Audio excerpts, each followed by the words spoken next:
নমস্কার, কেমন আছেন সবাই? মানসীর দিনলিপির নতুন একটি ভ্লগে আপনাকে স্বাগত জানাই। আজকে সকাল সকাল চলে এসেছি মন্দিরে। খুব তাড়াতাড়ি ভগবানের সেবা দেওয়া হয়ে গেছে। সবাই একবার আমার ভগবানকে দর্শন করে নিন।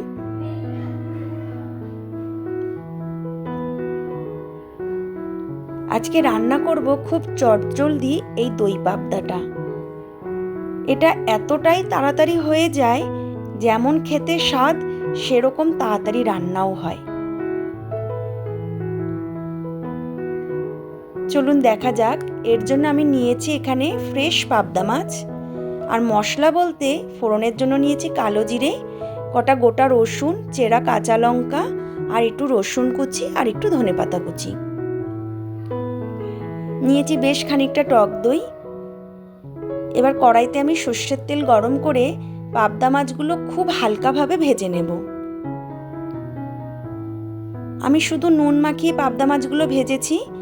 এবার ওই মাছ ভাজার তেলে দিয়ে দিলাম কিছুটা কালো জিরে, দিয়ে দিলাম রসুন কুচিটাও, দিয়ে খুব ভালো করে ভেজে নেব। এটা ভাজা হয়ে গেছে। এটা হচ্ছে দই আর গোটা রসুনটা আমি একসাথে পেস্ট করে নিয়েছি, সেইটা দিয়ে দিলাম। এই সময় আমি গ্যাসের টেম্পারেচারটা একদমই কমে রেখেছি। দিয়ে দিলাম পরিমাণ মতন নুন আর চিনি, দিয়ে খুব ভালো করে এটা মিশিয়ে নেব।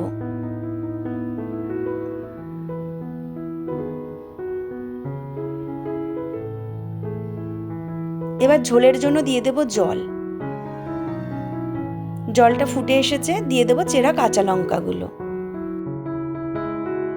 দিয়ে আবারও একটু ফুটিয়ে নেব। এবার দিয়ে দেব ভাজা মাছগুলো।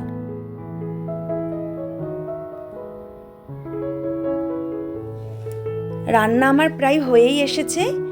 সবশেষে দিয়ে দেব একটু কুচনো ধনেপাতা আর আরেকটা চেরা কাঁচা লঙ্কা, দিয়ে আমি কিছুক্ষণের জন্য চাপা ঢাকা দিয়ে রাখবো। হয়ে গেছে আমার দই পাবদা। কত তাড়াতাড়ি হয়ে গেল দেখুন।